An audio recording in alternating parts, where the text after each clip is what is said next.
Before we get into today's show, let me tell you about HubSpot. If you're hustling in the trenches to build a business or bootstrapping one of your own, let's talk about an AI-powered tool that can lighten up your workload a bit. HubSpot's Campaign Assistant is a game changer for creating marketing campaigns at scale. It quickly turns your key selling points into a cohesive pitch, which helps you deliver knockout emails, ads, and landing pages in minutes. So let Campaign Assistant take care of the campaigns so you can get back to growing your business. Work smarter, not harder at HubSpot.com/campaign-assistant.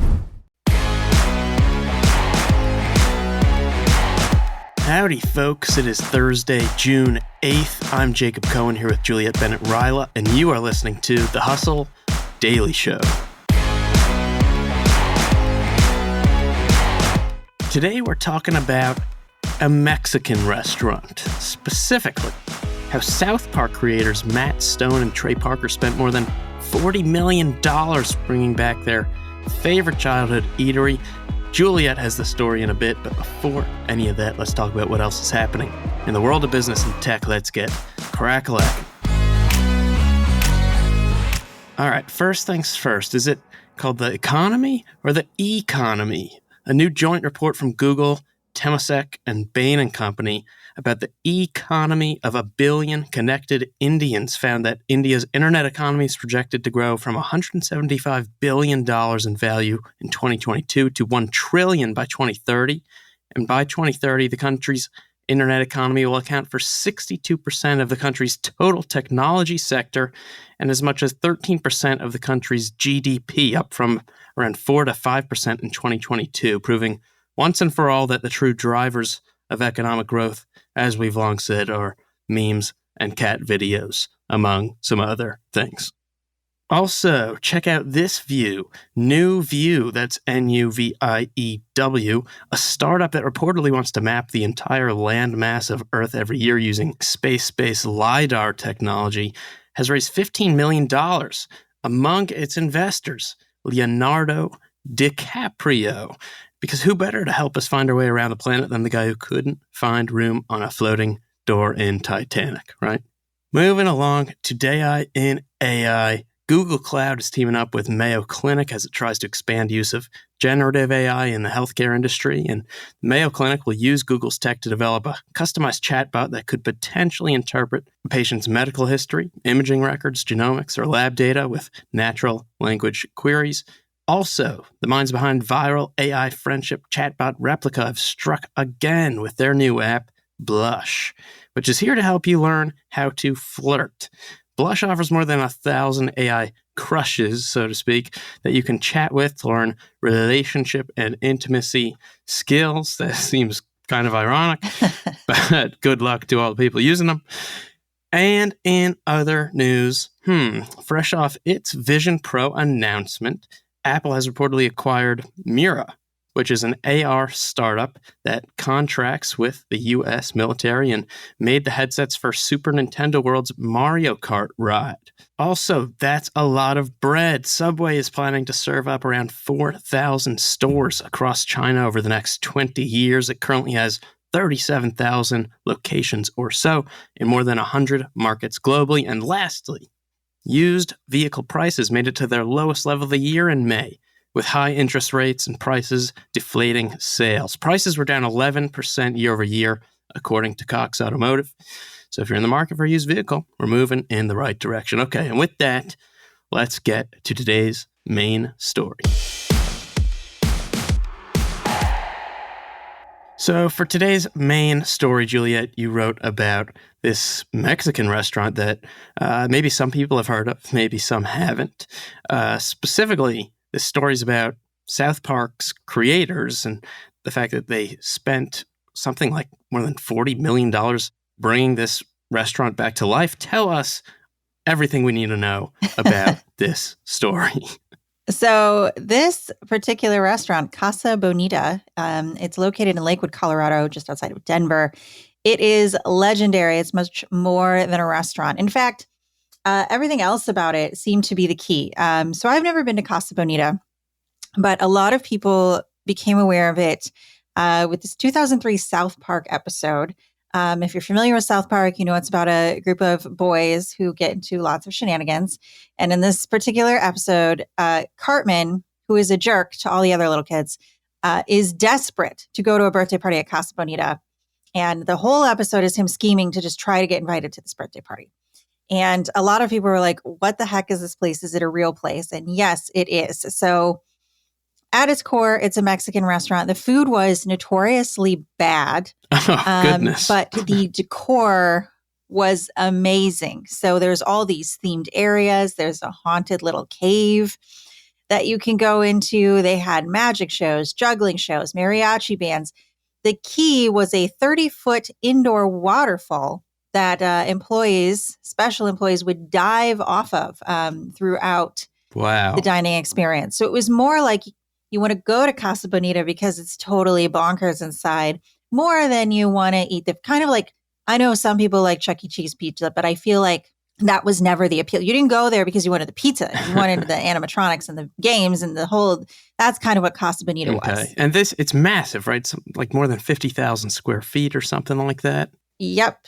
52,000 square feet. Wow. Now, it was once part of a chain, and this was not the original one. The first one opened in Oklahoma City in 1968, and a couple others opened. The one in Colorado opened in 1974, and it was the last one standing. But it had kind of fallen into disrepair, as I'm sure you can imagine. It's a hard thing to keep going, especially when your food isn't that great, and most people want to go there are children. So the pandemic did not help. And in 2021, they filed for bankruptcy.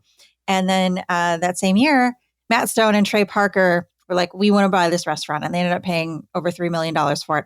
Reason being, just like the characters in the show, they loved going to Casa Bonita when they were kids. Wow. So they're really living like their dream. Yeah. And maybe they like going there as adults. I mean, I still enjoy the occasional Chuck E. Cheese visit myself. Yeah. That's fair. That's fair. So I think when they got into this whole thing, they were like, oh, we're not going to spend that much money on it. It's going to be like a $10 million job. But the renovations, which is it's like an anti-renovation, because what they really want to do is restore it to the glory they knew when they were going there. They ended up spending over $40 million on it, according to the New York Times. Wow. Lots of issues. They added 4 new bars. They added a ticketing plaza so people didn't have to wait as long. They had to completely redo the kitchen, apparently, because it had no ovens. They steamed everything, which could explain why some of the stuff was so bad. Yeah, no wonder the food was no good. Yeah, the plumbing needed an overhaul. I guess it smelled really weird and musty and like chlorine in there, as I suppose you can imagine. And one thing that I thought was really hilarious was apparently these divers would dive into a pool, and the only way to exit the pool was through an underground tunnel that spit out into an electrical room. That makes a lot of sense. Yeah. And the guy was like, this is extremely dangerous. Can we not do this? So, they made it ADA compliant. They just kind of fixed everything up. And then most importantly, I think they hired an executive chef, Dana Rodriguez, to really overhaul the menu and start making things from scratch. So it was actually edible food. And what was interesting about her, too, is she apparently applied for a job at Casa Bonita in 1998. And they were like, no, you don't have enough chef experience. And now she has since been nominated for a James Beard Award 6 times. Oh, wow. So it's like a whole bunch of people living their dreams in some ways. Yeah, it's like such a homecoming, it feels like. And it kind of reminded me, so there is a restaurant in LA called Clifton's, which I used to love. It was also a chain of restaurants that just had like these wacky themed areas. There's also the one that I used to go to, there's a little cave you can go in, just like at Casa Bonita. Just really impressive. And they actually started in the 1930s. The guy that started them, his name was Clifford Clinton, which is why it's called Clifton's. He was known for being very generous. If you couldn't afford a meal, you would be able to get one there anyways. It was kind of just like a cafeteria, but the theming was incredible. And then also, just like Casa Bonita, the last one standing was this one in downtown LA, and then it closed, and then someone bought it, and then they spent years and a ton of money making it look really awesome and amazing, and it still looks gorgeous in there. The thing that I don't like about it is I used to go there every Thanksgiving and Christmas, and that's what I would do, would go to the cafeteria. But then they decided not to have the cafeteria anymore, and now it's mostly just a bar, which is very sad for me. but it still looks incredible. And I feel like it was that same thing where everyone who remembered going there as a kid was like, well, when is it going to be open? What are you going to do? I hope it still has the whatever. And I felt like this was a very similar story. Yeah. So are they going to keep the vibe the same from what you know? Are they going to try to change the vibe at all? It sounds like the vibes are intact. They're still going to have mariachi, jugglers, magic, etc. Everything about this renovation was, I think they referred to it as the same but better. I did read that they added a little narrative structure to the haunted cave, which is called something like Black Bart's Cave, so that the story of why that cave was there made sense. But for the most part, it seems like, yeah, it's going to be the Casa Bonita you remember, except with edible food. Okay. And do we know when it opens or if people are excited to go to it? People are very excited. There's a wait list of over 100,000 people who want to get in there. Oh my God. Yeah. And I mean, this thing is legendary even beyond Denver. I mean, the South Park episode helped. The last time I was in Denver, I feel like people were constantly talking about it. I was there for a conference related to immersive entertainment, and everyone was like, I can't wait to go to Casa Bonita, which is like, you know, definitely an immersive. It's kind of like Rainforest Cafe, but cooler. Yeah, I was going to say Rainforest Cafe. Yeah. Well, who knows? If it goes well, I could see this being kind of the spur of maybe a new movement in experiential eating of some kind. Because we used to have experiential eating, and I think the problem was, you know, the food just wasn't great, or like they cut corners elsewhere to have the experience. Right. But yeah, it seems like it's going well. As of the moment we're recording this podcast, they've opened it for a test run with a limited amount of customers, and it seems like it's been going well. And hopefully we will see the first, I'm sure Instagram is going to be, and TikTok will be popping off with cliff divers and jugglers and mariachi bands. So I can't wait to see that. This is made for TikTok. All right, and bada bing, bada boom, that's going to do it for us today. Thanks for tuning in to the Hustle Daily Show. We're a proud part of the HubSpot Podcast Network. Our editor today is Ezra Trupiano. Our executive producer is Darren Clarke. We've got a lot more tech and business coverage in our newsletter. And if you're not subscribed, you should go sign up at thehustle.co/email. Hope you have an awesome Thursday. Catch you tomorrow.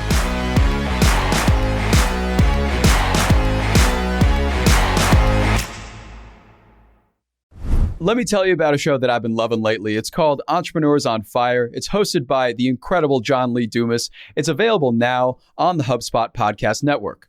Entrepreneurs on Fire stokes inspiration and shares strategies to fire up your entrepreneurial journey and create the life that you've always dreamed of. I'm a big fan of this podcast. It has energy, it has value, and it's all about learning about entrepreneurship. I was just listening to an episode the other day. JLD interviewed Jay Rogers, who was such a wealth of information. He kind of went into how entrepreneurship chooses you. You don't necessarily choose it, and that failure only happens when you stop trying to win. A lot of gems in this one, so I'd highly recommend checking out that particular episode along with the rest. So go listen to Entrepreneurs on Fire wherever you get your podcasts.